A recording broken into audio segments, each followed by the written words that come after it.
Hey guys, reka tuzabona bose badukurikiye kuri Milanova Cooking Academy. Once again, it's Jojo alongside Chief Hassan. Ariko jewe rero Hassan, ubundi yo ninjiye mu gikoni nambaye itaburiya ya Milanova. Urumva? Byo kurya twabiteguye hano neza. Noneho abadukurikiye murebe sha.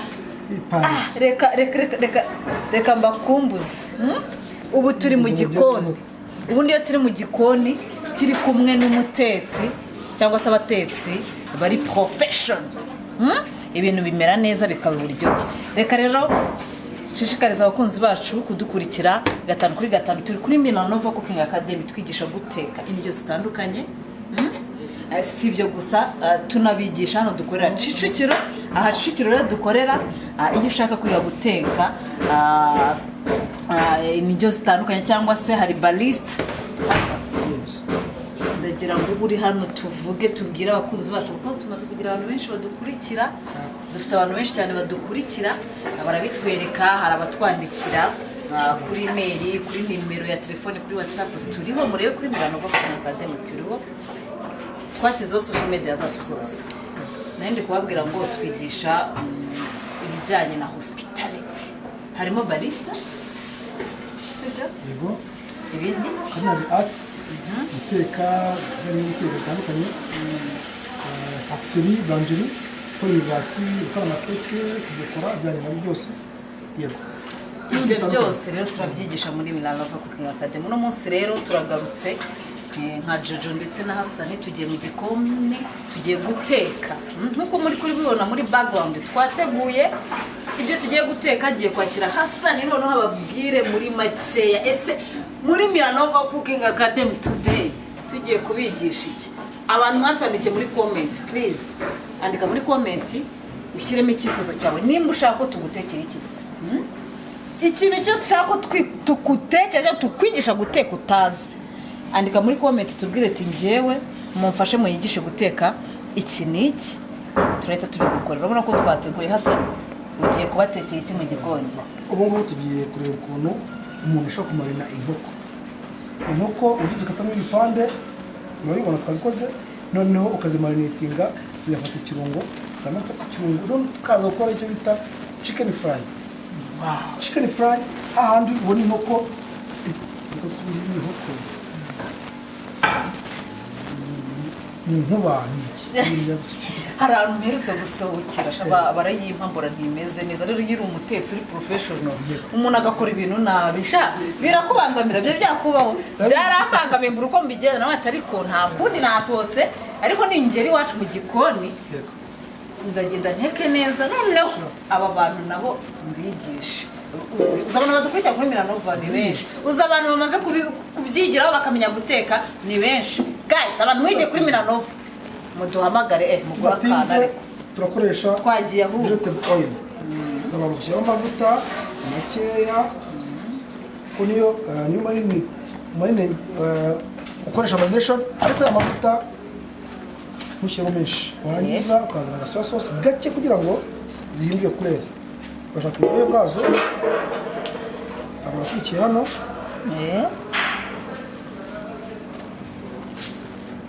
tukagira ikindi kirungo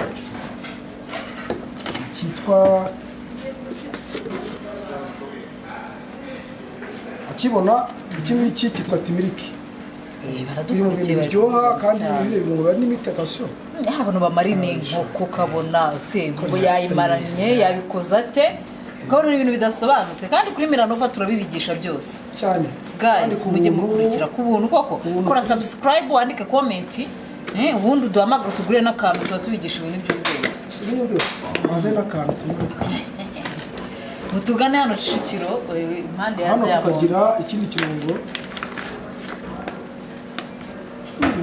gihumura cyane. Kino kirungo rero ubundi niyo basic y'inkoko, basic yayo hari ikintu bita ngo chicken masala.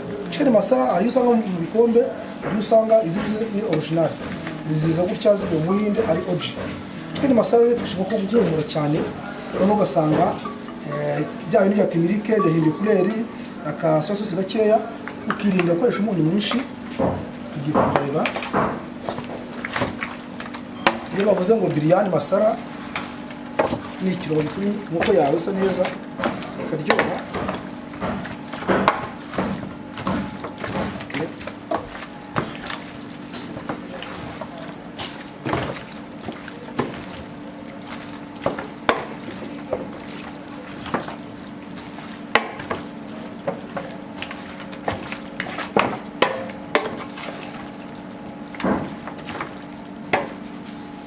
Agasosi gake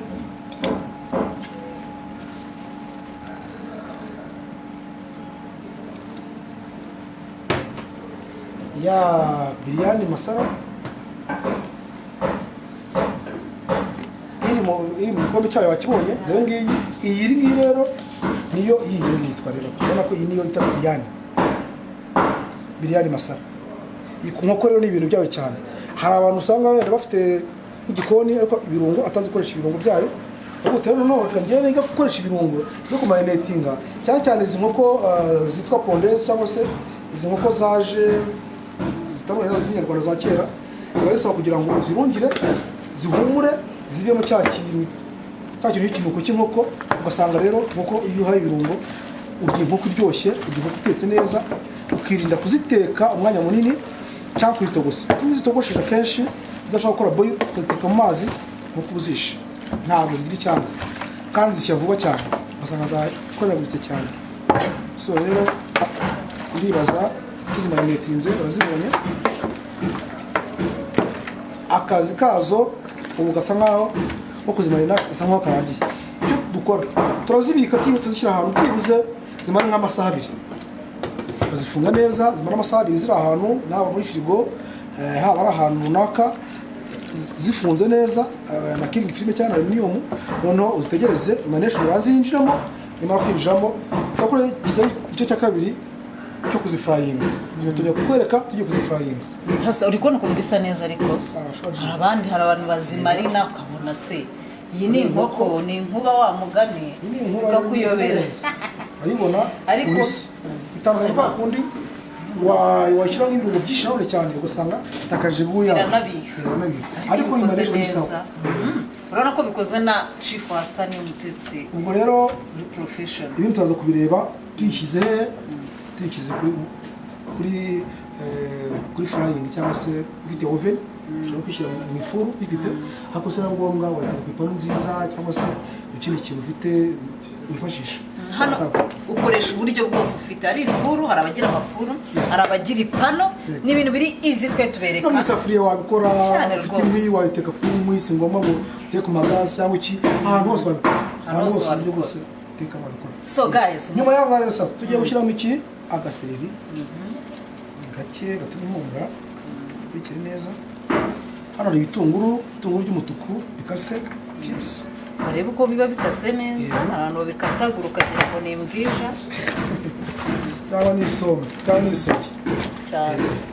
Tuyishyizemo imbwija rero ifashe iki ko universe kandi ziri hats, birafasha kuza kuba marinated neza. Sara murakoze cyane, mutongera guhura kuri fry pan. Reka tubwire abantu badakurikiye abakunzi ba Milanova Cooking Academy guys, twagarutse ubu noneho tuje turi fire. Uri munsi tugiye kubigisha nimba utaragize chance zo kwiga cyangwa se kubona amasomo twigisha imbere, ubu tuje kurikira wowe kora subscribe, ukoreshe wandike comment, niba ufite igitekerezo runaka ushaka kutubwira tubwire, twe turi abarimu beza turi gukorera umugisha w'Imana, sibyo? Wowe kora subscribe uze tukwigishe guteka. Njya mbabwira nimba uri umukobwa uzashaka umugabo hanyuma umutekere. Rero nimba utabizi jya kuri Milanova twigishe guteka. Nimba uri umusore ushobora gukora surprise umugore wawe in future, ukamutekera agasanga wamutekeye agakuko keza kameze neza, akavuga ati I have the best husband ever. Ako kantu cyangwa ushobora no kujya hanze guys, hanze ntabwo bareba ibintu mwigira hano mu Rwanda ngo umugore niwe uteka niki. Iyo mugeze hanze umugore n'umugabo mwese mugomba ko muzi guteka, ugateka igihe umugore adahari. So nimuze tubigishe guteka muri Milanova hano Kicukiro impande ya Diamond, tubigishe guteka indyo zose, ibintu byose.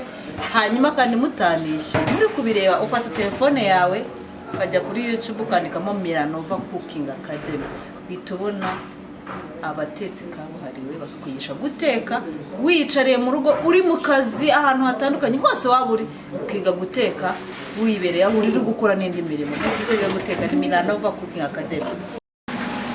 Twakomeje rero tugiye guteka ya nkoko yacu, twabetse turi kuyimarina, noneho aha twayishyizemo, urabona ishyiraho ukagenda uhindura kugira ngo ishye neza.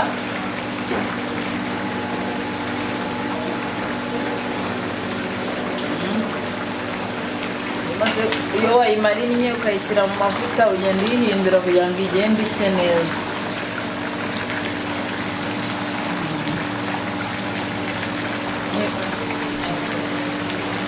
Nimara gushya turaza kuzarura.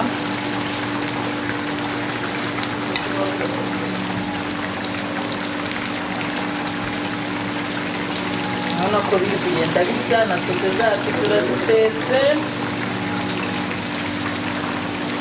Mu kanya turaza kurya ibiryo biteguye neza biryoshye. Don't miss guys, ni Milanova Cooking Academy, turi kubigisha guteka indyo zitandukanye.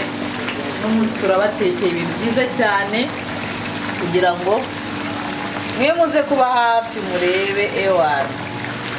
Iyi ni inkoko twayimarinnye, uri mu mavuta, waba ukoresha gaze, waba ukoresha amakara, waba ukoresha ifuru, anything you use nuko babigenza.